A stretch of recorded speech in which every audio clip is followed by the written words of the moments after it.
7장에서 우리는 예수님을 통한 희년 성취의 윤리, 이방인 백부장과 삶의 자리를 잃어버렸던 가난한 과부, 특별히 바리새인 시몬과 죄 지은 여자와를 비교하면서 하나님 나라는 한 사람의 미래의 가능성을 통해 이루어지는 나라이다. 그리고 은혜로운 하나님의 부르심과 예수님의 초대를 받아들였던 막달라인 마리아, 구사의 아내 요한나, 그리고 수산나처럼 죄 사함을 받아서 자유와 기쁨을 가지고 사랑과 감사로 섬기는 나라이다라는 것을 함께 나누었습니다. 이 삶이 하나님께 옳다 인정받는 지혜의 자녀들, 지혜의 열매들의 참된 삶의 태도이기 때문입니다. 그렇다면 우리가 어떻게 할 때 희년 성취의 윤리를 살아가면서 하나님께 옳다 인정받는 지혜의 자녀, 지혜의 열매들로 풍성하게 맺어갈 수 있을까? 예수님은 우리에게 비유가 아니면 말씀하지 않으셨고, 이로써 예수님은 예언을 성취하신다라고 말씀을 하셨습니다.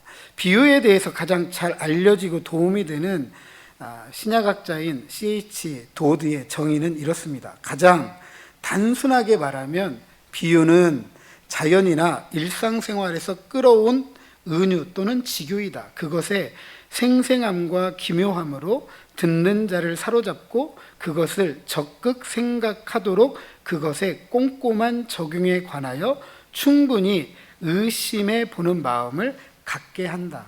좀 어려운데, 비유의 소재는 자연과 우리들의 일상생활이다. 일상의 경험이다. 그래서 쉽게 이해가 되는 듯 한데 그것을 의심할 정도로 쉽게 다가오는 의미를 얻기가 어렵다. 그래서 종종 비유를 수수께끼라고, 성경의 비유를 수수께끼라고 이렇게 표현도 합니다. 이처럼 비유는 듣는 이에게 짐을 지워요.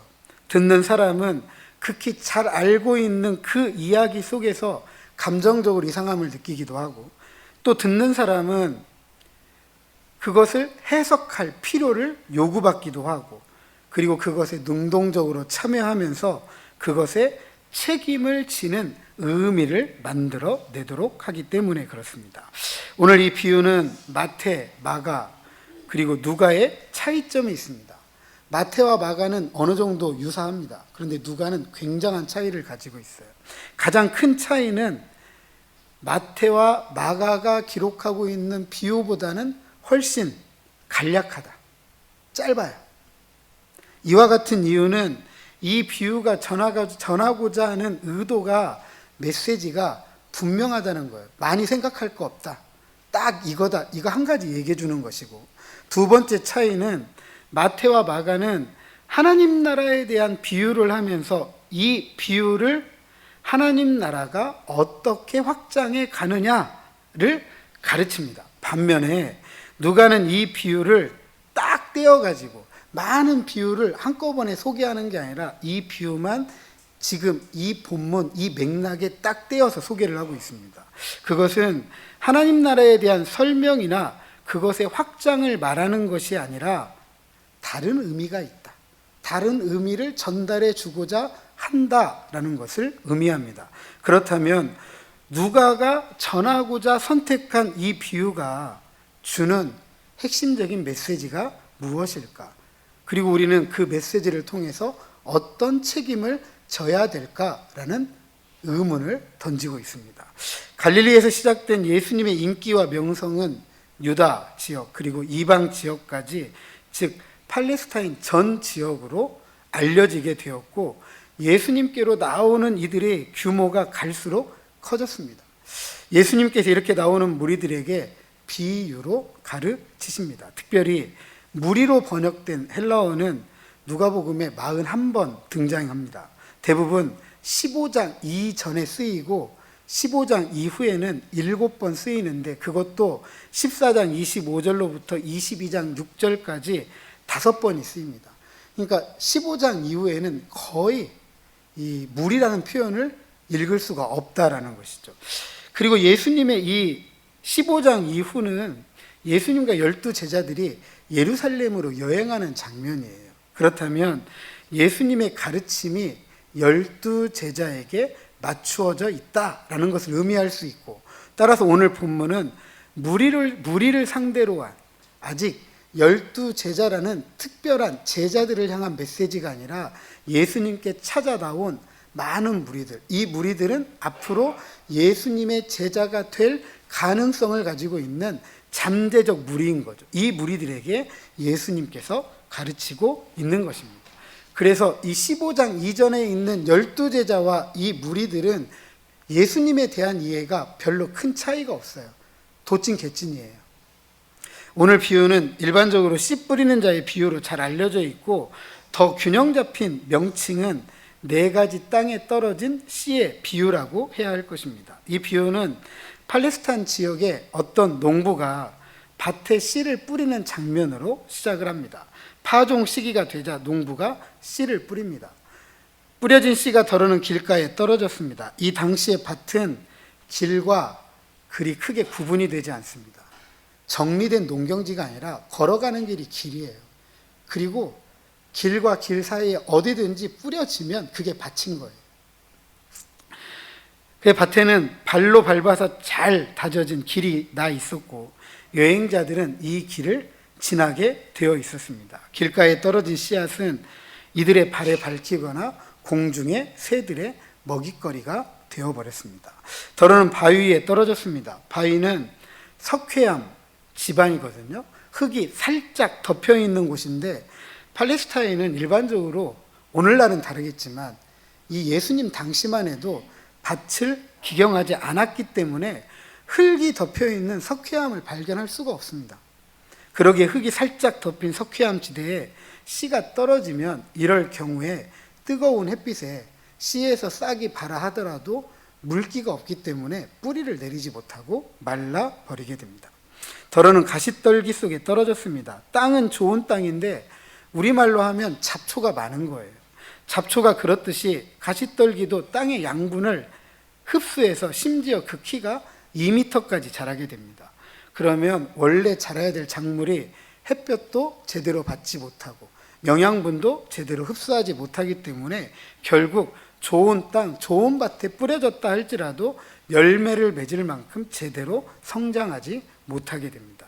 마지막으로 좋은 땅에 떨어졌습니다. 이런 상황이라면 누구나 기대할 수 있는 상황을 생각해 볼 수 있습니다. 바로 추수의 계절에 거둬들일 수확이죠. 이렇게 뿌려진 씨는 누구에게 밟힐 염려, 새의 먹이가 될 걱정, 물기가 없는 바위 위라는 불안, 가시떨기로 인해서 영양분과 햇빛을 제대로 받지 못한다는 두려움이 없습니다. 이로써 누가는 이 땅의 열매는 100배의 결실을 맺는다라고, 마태와 마가는 30배, 60배, 100배라고 하지만 100배라고만 간략하게 말하고 있습니다. 예수님은 이렇게 비유로 가르치시고 무리들에게 말씀을 하십니다. 8절이죠. 들을 귀 있는 자는 들을지어다. 즉 예수님 자신의 가르침을 숙고하라는 거예요. 생각해보고 또 생각해보고 또 생각해봐라. 그리고 그 의미에 책임을 지라고 말씀을 하는 것입니다.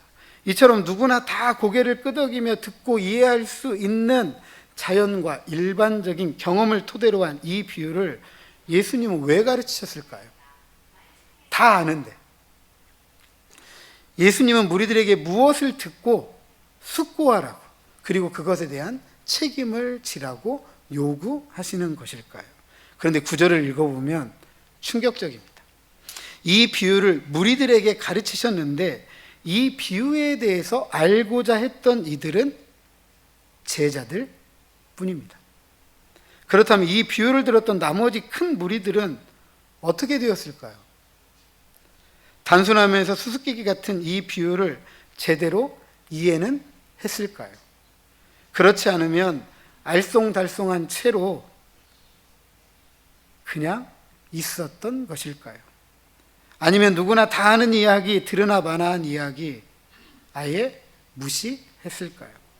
제자들의 질문에 예수님께서 비유를 해석하시기 전에 한 가지 말씀을 먼저 하십니다. 이 상황이 벌어진 이유. 제자들은 질문하고 무리들은 질문하지 않는 이 상황을 설명하고 있습니다. 10절 같이 한번 읽어보겠습니다. 10절입니다. 시작.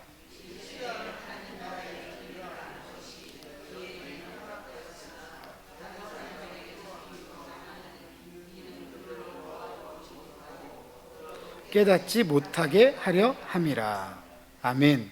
예수님의 이 설명에 따르면 이런 비유를 통해 누구는 하나님 나라의 비밀을 알게 되는 은혜를 누리지만 누구는 여전히 수수께끼와 같은 하나님 나라의 비밀이 비유로 남아 있는다라는 이야기입니다. 그렇다면 누가 하나님 나라의 비밀을 알게 되는 은혜를 누리고 누구에게는 하나님 나라의 비밀이 그저 수수께끼, 비유로 남아 있을까요?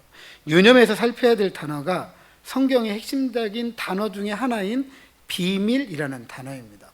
종종 신비라고도 번역이 되는데 이 개념은 하나님의 계시를 더욱더 분명하게 만든다라는 의미입니다. 이 비유를 통해 제자들은 하나님 나라에 대해서 더욱더 분명하게 알게 된다라는 것이죠. 특별히 누가는 이사야 6장 9절 이하 10절을 인용하면서 이런 비유를 통해 하나님 나라의 비밀이 여전히 비유로만 남겨져 있는 이들에 대해서 이야기를 합니다. 그 이유는 듣기는 들어도 깨닫지 못하고 보기는 보아도 보지 못하고 알지 못하고 그 이유가 뭐냐? 마음이 둔하다, 귀가 막혔다, 눈이 감겼다 라고 합니다. 반면에 비밀을 나누는 이 비유에 대해서 묻고 있는 제자들에게는 이 비밀이 허락되었습니다. 무슨 차이죠? 어떤 차이죠?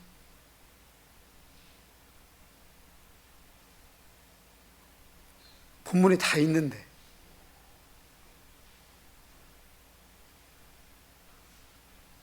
큰 무리들은 하나님 나라의 비밀의 구경꾼들이죠.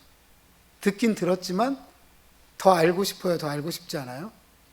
더 알고 싶지 않은 거예요. 그런데 제자들은 이 이야기를 듣고 궁금해요. 그래서 뭐 했죠? 이 비유가 무엇인지 설명해 주세요 라고 반응을 하고 있죠. 하나님 나라는 세례 요한을 통한 하나님의 부르심, 예수님을 통한 희년의 초대에 반응하는 이들, 우리가 그런 이들을 보았잖아요. 이방인 백부장, 삶의 자리를 잃어버렸던 독자 잃은 한 과부, 바리새인 시몬과 죄 있는 여자의 이 태도, 7 귀신 들렸던 그 귀신으로부터 고침을 받았던 막달라인 마리아, 부귀보다 예수님을 우선순위에 두었던 구사의 아내 요한나, 이 땅을 살아가는 보편적인 여인의 대표였던 수산나, 바로 이런 이들의 것입니다. 이들 모두의 공통점이 하나님의 부르심, 예수님의 초대에 반응했다는 것입니다. 그러기에 그분의 가르침을 통해 하나님 나라의 비밀이 정보만이 아니라 그 나라의 부름과 초대에 응답해야 된다라는 사실입니다. 이렇게 반응하는 제자들에게 예수님은 씨는 하나님의 말씀이다, 길가에 떨어졌다는 것은 말씀을 드렸지만 마귀가 가서 그 말씀을 믿어 구원을 얻지 못하도록 그 마음에서 말씀을 빼앗는 것이다. 바위에 떨어졌다라는 것은 말씀을 기쁨으로 듣지만 뿌리가 없어서 잠깐 믿다가 시련당할 때 배반하는 것이다. 가시떨기에 떨어졌다는 것은 말씀을 들었지만 이 세상을 살아가면서 이생의 염려, 재물, 향락 때문에 결실을 맺지 못하는 것이다 라고 하였습니다. 반면에 좋은 땅은 착하고 좋은 마음으로 말씀을 듣고 지켜서 인내로 열매를 맺는 것이다 라고 하였습니다. 이 비유는 하나님의 말씀을 반대하는 여러 요인들이 있다, 그리고 어떻게 하나님의 말씀에 반응하는 것이 올바른 것인지를 가르치고 있습니다. 예수님은 하나님의 말씀을 반대하는 여러 요인이 마귀, 시련, 염려, 재물, 향락 때문에 말씀에 올바로 반응하지 않는다라고 하였습니다. 반면에 하나님의 말씀에 올바로 반응하는 것은 착하고 좋은 마음. 그러면 착하고 좋은 마음이 무엇입니까? 설명해주고 있잖아요. 말씀을 잘 들어야 돼요. 그리고 들은 말씀을 잘 지켜야 돼요. 그리고 인내로 그 말씀을 살아가야 돼요.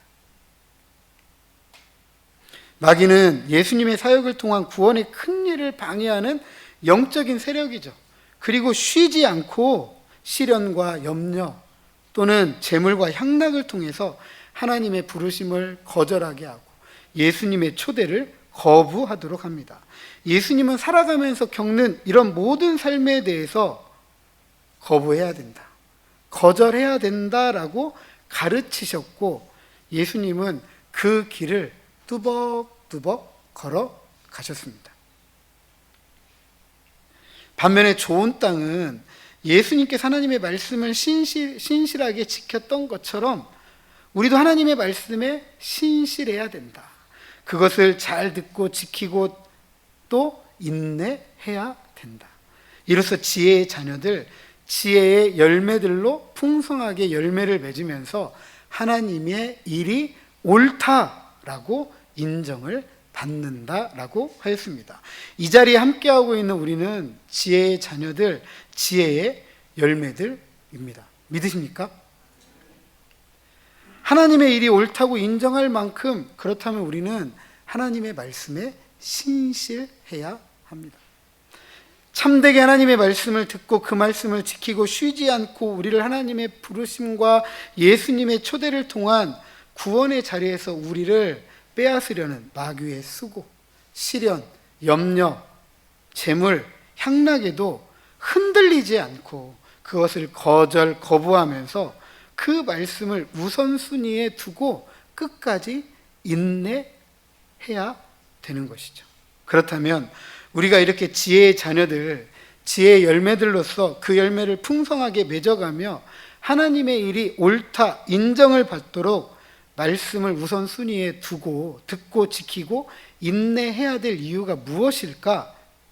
그 이유를 바로 이어지는 등불의 비유에서 설명을 해주고 있습니다. 등불은 켜서 그릇으로 덮거나 평상 아래에 두지 않습니다. 등불을 켜는 이유는 빛을 밝히기 위함이죠. 가리는 것이 아니라 어두움을 밝히기 위한 거예요. 어두운 방으로 들어가는 사람들에게 이 빛을 통해서 그 길을 보도록 하기 위함이죠. 이 빛은 숨은 것이 드러나도록 하는 것입니다.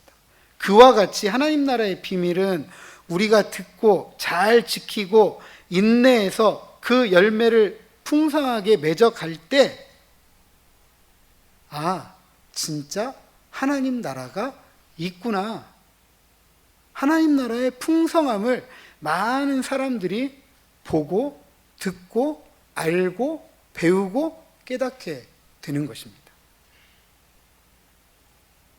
반면에 마귀의 수고, 시련, 염려, 재물, 향락 때문에 주의 말씀을 잘 살아가지 못한다면, 신실하게 지키지 못한다라고 한다면 그 열매를 빼앗긴 거잖아요.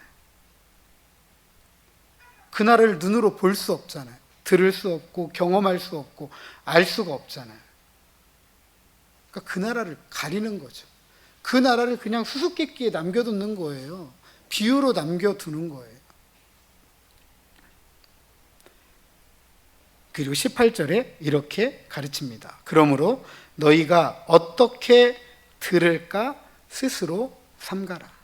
누구든지 있는 자는 받겠고 없는 자는 그 있는 줄로 아는 것까지도 빼앗기리라 하시니라. 잘 들어야 된다. 들은 것을 잘 지켜야 된다. 그리고 어떤 삶의 자리에서도 인내해야 된다라고 가르치고 있습니다.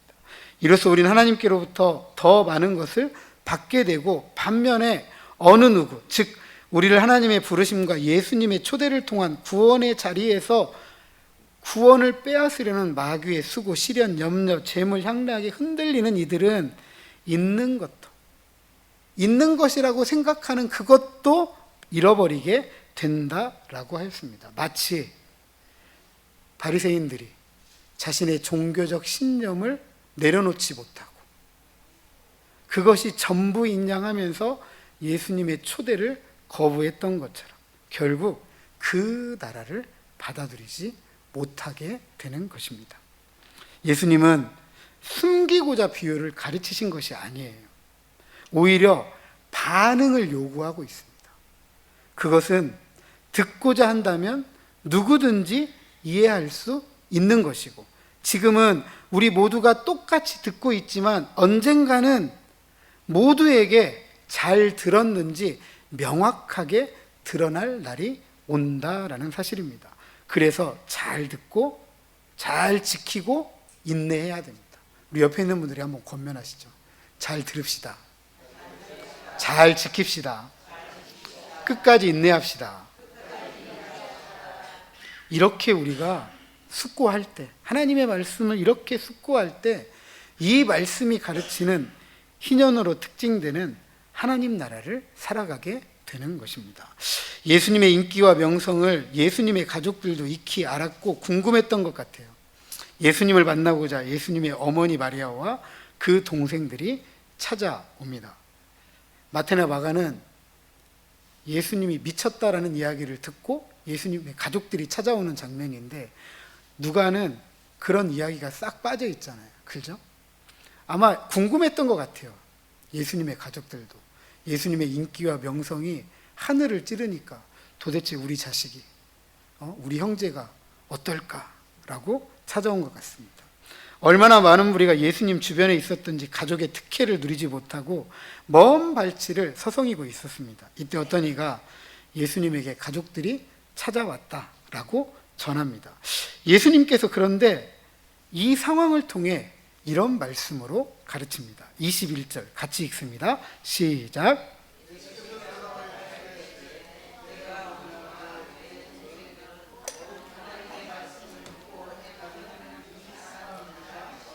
아멘. 예수님의 이런 태도가 육신적인 가족을 거부했다거나 무시했다고 볼 수가 없습니다. 오히려 이런 기회를 삼은 것이죠.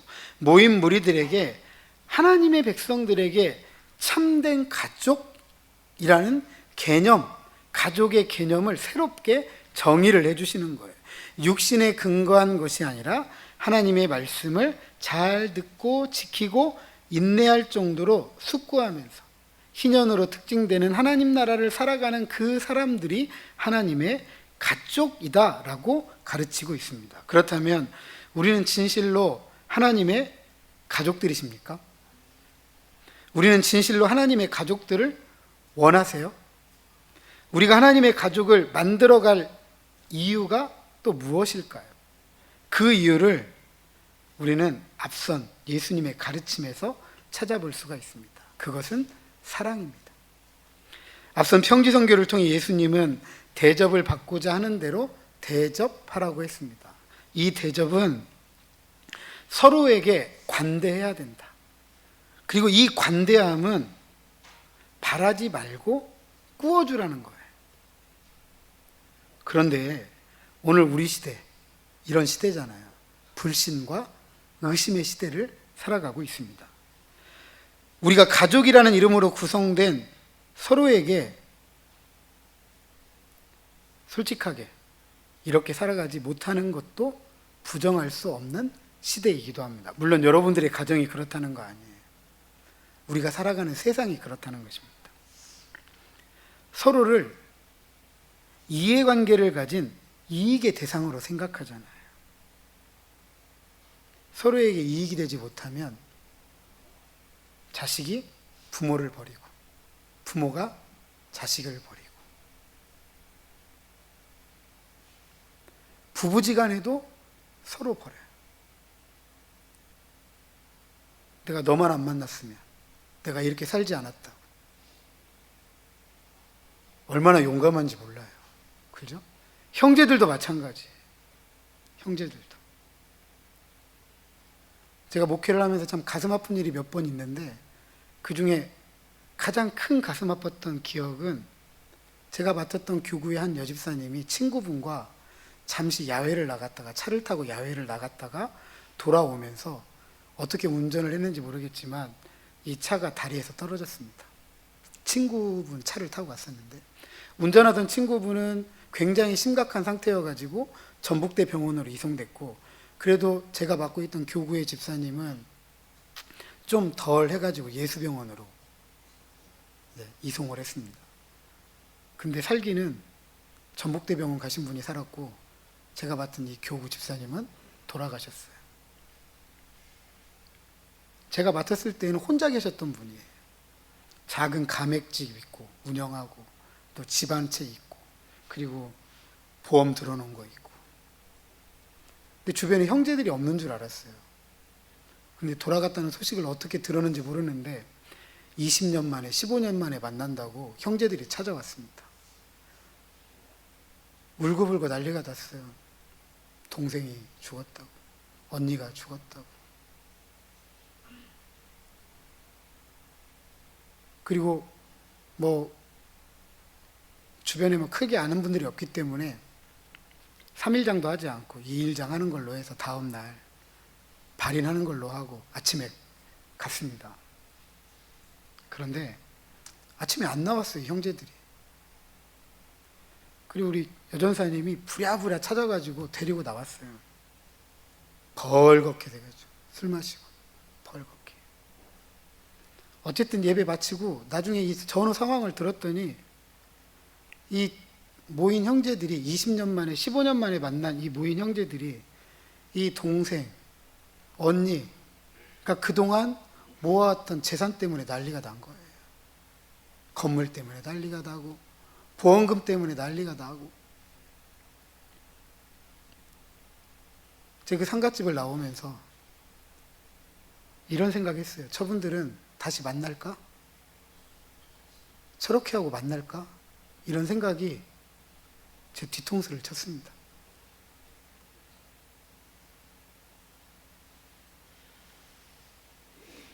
남편이 아내 버리고, 아내가 남편 버리고, 자식이 부모 버리고, 부모가 자식 버리고, 심지어 형제가 형제를 버리는 시대를 쉽지 않게 볼 수 있잖아요. 그죠? 쉽지 않게. 그렇다면 누가 진짜 가족일까요? 누가? 하나님의 말씀을 따라 버리지 않고 주는 관대함을 통해서 서로를 대접하는 이들이 우리의 참된 가족일까요? 그렇지 않고 육신적인 피를 나누었음에도 불구하고 서로의 이해관계를 껴안고 버리는 이들이 우리의 참된 가족일까요? 사랑하는 성도 여러분, 희년의 하나님 나라를 꿈꾸는 이들에게 하나님의 말씀을 듣는 것은 굉장히 중요합니다. 하나님의 말씀을 듣는 사람만이 반응할 수 있기 때문에 그래요. 성경을 가지고 있다고 다 반응하는 거 아닙니다. 이 말씀을 하나님의 말씀이라고 믿고 받아들이는 사람들만이 반응할 수 있는 거죠. 하지만 이 반응은 단순히 듣는다고 되는 게 아니잖아요. 신앙은 정보를 주고받는 게 아니에요. 그것은 하나님 나라의 복을 받아 누리느냐, 그렇지 않고 받아 누리지 못하느냐는 일입니다. 하나님의 말씀을 들을 때 우리는 참되게 들어야 합니다. 어떻게 하면 참되게 들을 수 있을까? 착하고 좋은 마음으로 들어야 합니다. 그것은 숙고하는 거예요. 생각해보고 또 생각해보고 또 생각해 보는 겁니다. 그리고 그것에서 만들어진 의미에 책임을 지는 삶의 태도, 하나님의 말씀에 순종해야 합니다. 나아가서 이 순종은 잠시만의 순종이 아니라 지혜의 열매, 지혜의 자녀로 나타나기까지, 그래서 하나님의 일이 옳다 인정함을 받을 때까지 인내함으로 풍성한 열매를 맺는 것입니다. 밭에 씨 뿌려놓고 바로 거두는 거 아니잖아요. 그죠? 거기에는 인내의 시간이 필요합니다. 인내의 시간. 비가 오지 않으면 물을 뿌려줘야 되고, 거름이 없으면 거름을 해줘야 되고, 비료를 쳐줘야 되고, 그런 인내의 시간이 흐르게 되면 결국에는 그 씨의 열매를 얻게 되는 것이죠. 우리는 희년의 성취자 예수님을 통해 배우는 하나님의 말씀을 따라 희년의 삶을 살아갈 수 있어야 합니다. 이로써 예수님의 가르침이 진리이다. 믿지 않는 분들이 하나님은 살아계시다. 하나님의 말씀은 진리이다라고 인정하게 되는 것이죠. 반면에 듣긴 듣지만 다 아는 것처럼, 그리고 자신이 아는 것이 전부인 것처럼 생각하면서 그 말씀을 제대로 듣지도 않고 순종하지 않으면 맺어야 할 하나님 나라의 복을 받아들이지 못하게 됩니다. 그런 이들에게 하나님의 말씀은 그 자리에 머물러 있습니다. 신앙은 이들에게 문의일 뿐이죠. 그래서 자신뿐만 아니라 하나님의 말씀이 진리임을 의심하게 하는 거예요. 예수님은 이런 이들을 자신의 가족으로 받아들일 수 없다고 하셨습니다. 진정으로 예수님의 가족은 하나님의 말씀이 진리이다라는 것을 자신의 삶으로 증명해내는 사람이 될 수 있습니다. 이로써 하나님의 말씀이 옳다 인정함을 받기 때문입니다. 그러므로 우리가 성경을 읽고 묵상하고 공부하고 때로는 설교를 들으면서 책임 있는 행동을 결정해야 돼요. 나는 예수님의 가족으로 살아갈 것인가? 아니면 예수님의 가족의 무늬만을 입을 것인가? 예수님의 가족으로 희년의 하나님 나라의 복을 충만하게 풍성하게 받아 누릴 것인가? 아니면 그 나라의 복을 거절하고 거부할 것인가? 진리의 가족을 껴안을 것인가? 아니면 이해관계 속에서 서로 버리고 버림받는 가족으로 살아갈 것인가? 부디 하나님의 말씀을 착하고 좋은 마음으로 들을 때 잘 듣고 그것을 지키는 책임을 다할 때 인내함으로 하나님의 말씀이 옳다, 하나님의 일이 옳다 인정받는 복된 삶의 열매를 풍성하게 충만하게 맺어가는 저와 여러분 우리 모두가 되시기를 주님의 이름으로 축복합니다.